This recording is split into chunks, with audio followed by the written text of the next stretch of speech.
So what is the tool that you suggest people use to start? Is it that focused meditation? Is it just being with themselves alone, asking questions? Yeah, I would say just, take 5 minutes out of the day every morning, and maybe even just do it Monday to Friday and take the weekends off. Wake up in the morning, shower, go to a quiet place in your home or apartment, sit down for 5 minutes, close your eyes. You could do a couple of breathing exercises, or maybe just take a few deep breaths to relax yourself, and then start having that conversation with yourself. Same conversation, then the next natural question is, what do I talk about, right? Well, what would you talk about if you met a stranger at a bar? Would you just sit there and stare at them? Would you ask questions? What's your name? How are you feeling?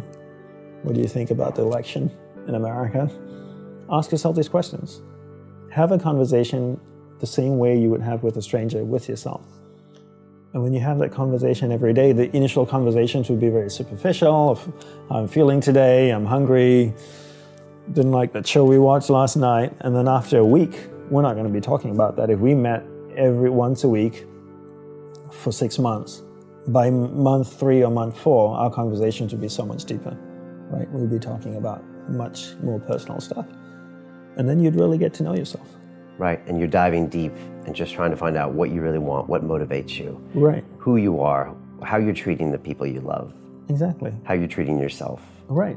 And that conversation doesn't happen on day one. Sometimes it does, but most of the time it doesn't. It comes after the 5th or 6th or 7th conversation, when you feel comfortable, when you can trust the other person with more deeper personal stuff. In the same way, you have to trust yourself too. Yeah, once you close your eyes and go inside of you, you realize that you're going to see things that you love and things that you don't love, and you have to be prepared for that. And most people can't handle that. They can close their eyes and go in and see all the things they love about themselves, but the things that are unpleasant makes them open their eyes and go, this is absolutely useless. I could definitely use my time in much more productive ways. And then they get up and they leave. That's the reaction when they kind of see something they don't want to engage with. Okay. Why am I sitting here? It's an absolute waste of time. I got a to-do list. I can go get things done. This is a waste of time. And temporarily feel better or feel like you accomplished a goal or something, when in fact you still don't know why you're here, what your purpose is, etc. Exactly. So the same way like you get to know someone you love, right? You see all the good things about them and all the not so good things. This is part of the package, right? But you love and accept them because you love that person. In the same way you need to take that approach with yourself. But you can't know what you want until you spend time with yourself. And you're an expert because you did that for 10 years, so. And been doing it my whole life, even before that.